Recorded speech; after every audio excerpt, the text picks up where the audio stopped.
Giampaolo, tra Rain Man, Tarantino, Bruce Lee, Batman, quanto ti sei divertito a mettere altro cinema all'interno del film? E una curiosità, le magliette di Arturo sono un omaggio a Napoleon Dynamite, che è un film di inizio anni 2000.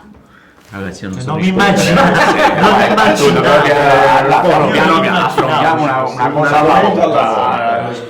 Allora, sicuramente c'è, io dico sempre che almeno come io sogno di fare il cinema e come per il momento ho avuto la possibilità di farlo 2 volte da regista, il mio desiderio è sempre stato quello di fondere un po' le mie 2 culture, e una inevitabilmente è quella napoletana, no? Quindi attingere da tutta quella che è la tradizione della mia cultura, la mia napoletanità.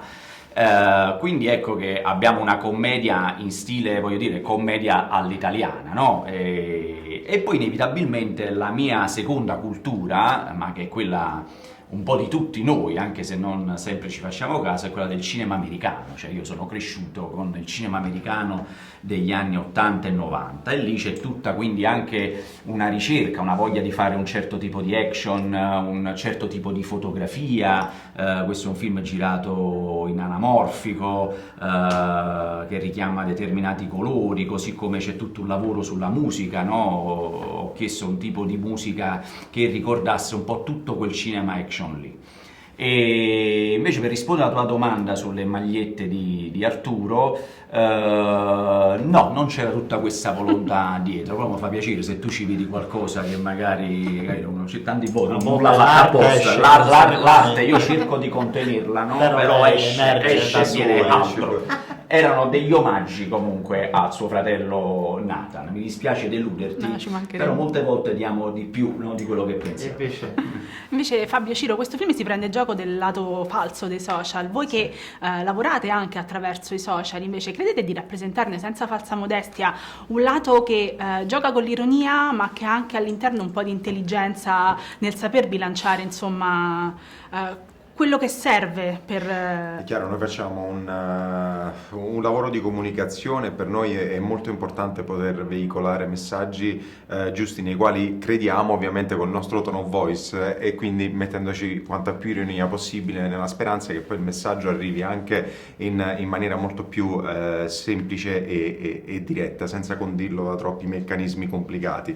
Quindi sì, il nostro lavoro è particolare per questo, e mi piace molto il tipo di lavoro che facciamo sui social, nel cercare di comunicare quello in cui davvero crediamo, e ci vuole sì tanta ironia, perché comunque noi insomma veniamo da lì. In questo caso poi è la narrativa del film di Giampaolo ad equilibrare questi due linguaggi, no? Il film che parla dei social in qualche modo, quindi in questo noi siamo stati particolarmente interpreti in questo caso di un testo già scritto con una sua funzionalità. Tra Leopoldo Mastelloni e Giovanni Esposito, io guardavo il film e pensavo, ma quanti Chuck avranno rifatto? Perché io mi sono ammazzata dalle risate guardando il film. Grazie. Però ho immaginato voi sul set in certi momenti dovevate rimanere seri, no? Quanti Chuck avete C'è rifatto? stato un momento veramente difficilissimo. Abbiamo avuto un momento di difficoltà notevole.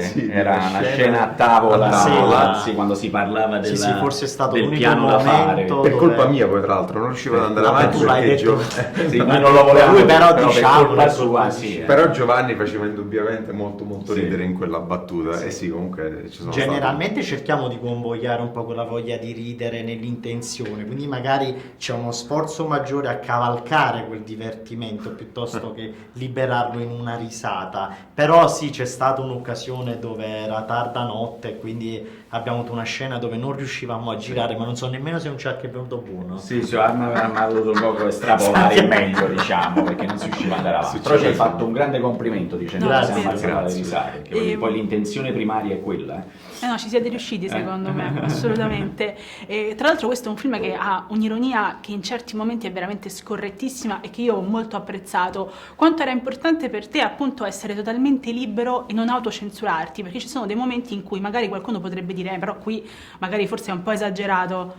Ma io onestamente diciamo che la libertà un po' la si deve anche guadagnare, nel senso che non ti viene donata facilmente, va un po' presa, non dico con la forza, però un po' di battaglia c'è per per essere liberi e poter raccontare la storia che vuoi raccontare. Però se inizi tu ad autocensurarti, secondo me poi, voglio dire, il rischio è quello di non raccontare più niente, di fare film che non hanno né picchi di ironia né di scorrettezza, quindi veramente non sappiamo poi che cosa più raccontare. No, ma anche perché, permettimi, scusami, Gianni, c'è anche il rischio di autocensurarsi senza tenere conto del contesto, come se i personaggi all'interno del film avessero piena coscienza sempre, però in realtà i personaggi all'interno del film, per esempio Nathan, è un personaggio un po' sui generis, te l'aspetti da lui una battuta anche un po' scorretta, non è che uno la dice dal nulla così gratuitamente offendendo delle persone, in realtà bisogna sempre tenere presente il contesto nel quale si fa riferimento, quindi sì, non bisogna autocensurarsi in quel senso là. E poi bisogna comunque dare, almeno con il cinema, no? Dare voce a quelli che sono i pensieri che abbiamo tutti noi dentro, no? Che possono essere dei pregiudizi, dei pensieri scorretti, però è bello poterli mettere fuori almeno con dei personaggi cinematografici, no? Che poi è quello che tutti pensiamo. Nel film viene detto che il mondo sta diventando un posto un po' più terribile. Voi come gli restituireste un po' di felicità? Questa è Sicuramente un'altra un ritorno, per quanto mi riguarda, un ritorno proprio a questo, a esporsi come persone, a non uniformarsi a un messaggio che invece è quasi uguale dappertutto, no? Che tende ad A appiattire volte per tutto, quel sì. politically correct si tende poi a uniformarsi e sicuramente tornare a condividere da vicino certe idee, quindi l'aggregazione che è l'essere umano. Secondo me l'infelicità dell'uomo dipende molto dal fatto che sta assopendo i propri sensi, perché nella solitudine della tecnologia i profumi, la vista tendono ad assopirsi se non vengono utilizzati.